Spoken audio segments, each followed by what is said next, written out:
Hello à toutes et à tous, nouveau numéro de Comics et vous, et dans ce numéro, je vais revenir sur la dernière sortie dans la collection Marvel Prestige de Doctor Strange Fall Sunrise.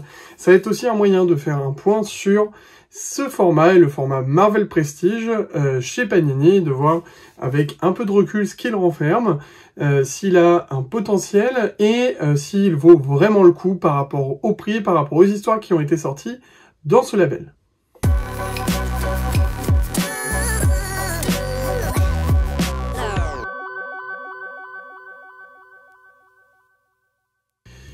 Doctor Strange Fall Sunrise, écrit et dessiné par Train Moore, qui est déjà passé sur le Silver Surfer Black de Donny Cates. Il était au dessin et il nous avait servi à un dessin de très bonne facture pour suivre le périple imaginé par Donny Cates.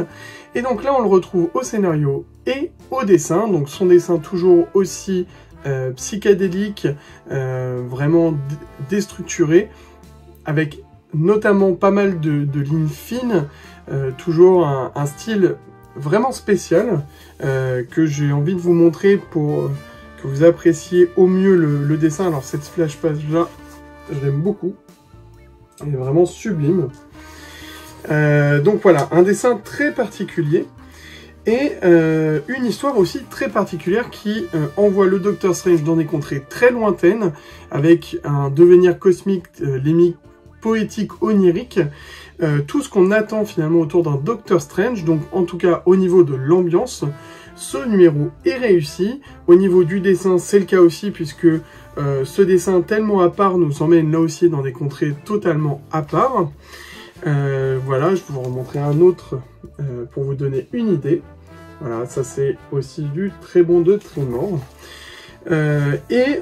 Au niveau de l'histoire, alors au niveau de l'histoire, c'est vrai que par moment on se demande où on va. Même si vous allez raccrocher les wagons plus ou moins au fur et à mesure que vous avancez et avec une fin qui, je trouve, se tient pas trop mal. Mais des fois, on a du mal à voir où ça veut en venir. Et surtout, j'ai l'impression que ça part vraiment un peu dans tous les sens, trop psychédélique par moment, à mon goût. Mais c'est aussi ce qu'on veut donner sur le Doctor Strange. Donc, si vous recherchez une histoire à part, un dessin à part, ce numéro est fait vraiment pour vous. Je vous remontre une autre image, c'est vraiment juste très très beau, et je trouve que ça donne une histoire à part pour le Doctor Strange. Donc c'est publié dans le format Marvel Prestige, je l'avais déjà présenté la dernière fois avec Daredevil et Echo Quête de Vision. Donc c'est un format un peu particulier qui est au prix de 22 €, un grand format avec un dos. Alors, c'est pas un dos toilé, c'est pas totalement toilé, mais au moins la reliure est toilée, avec, comme vous pouvez le voir, un style très particulier, une police particulière qui en fait vraiment un écrin particulier, un peu plus luxueux, un écrin un peu plus luxueux. Et dans cette collection, il y a déjà pas mal de choses qui sont sorties. Alors, donc il y a ce Doctor Strange, dans ceux qui font partie de ma collection, donc comme je vous le disais, le Daredevil Echo, là qui met aussi en lumière un auteur, un dessinateur qui est la même personne et qui a fait un travail limite proche d'un roman photo ou d'un artbook quasiment sur l'histoire.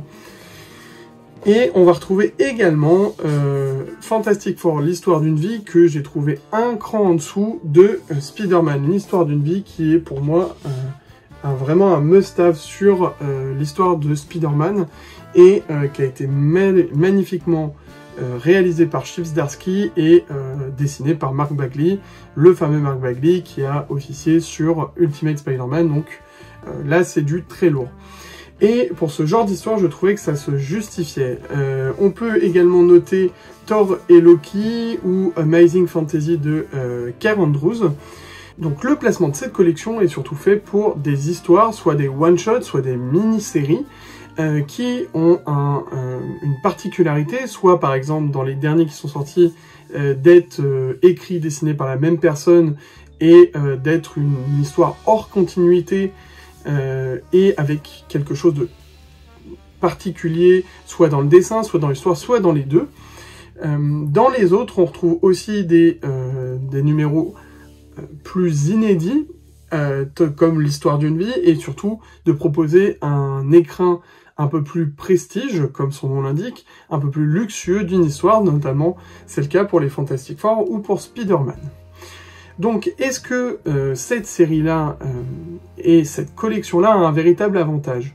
Alors, cette réponse peut être un peu mitigée. Moi, je dirais que oui, dans le sens où, pour les collectionneurs, ça reste un bel objet avec un peu plus peut-être de valeur ajoutée dans une collection, notamment avec ce dos, cette reliure, pardon, toilée, qui fait que dans une bibliothèque, ça rend toujours mieux, et notamment sur cette police qui se veut un peu plus sélective et un peu plus luxe.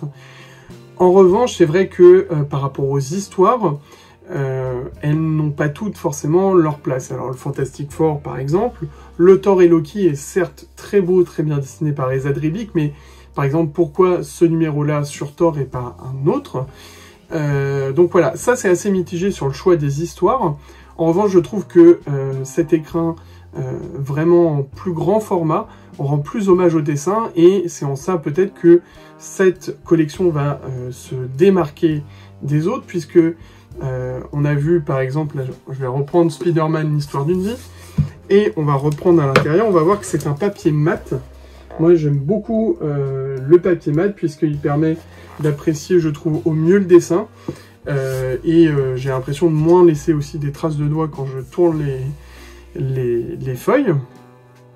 Donc ce papier mat a vraiment aussi ce côté un peu plus qualitatif, je trouve, qui rend respect au dessin, et notamment donc là sur l'histoire de Trenmore, ou également sur l'histoire de David Mack sur Daredevil. Et donc au niveau du prix, on est aux alentours de 22 €, donc c'est pour les derniers qui sont sortis.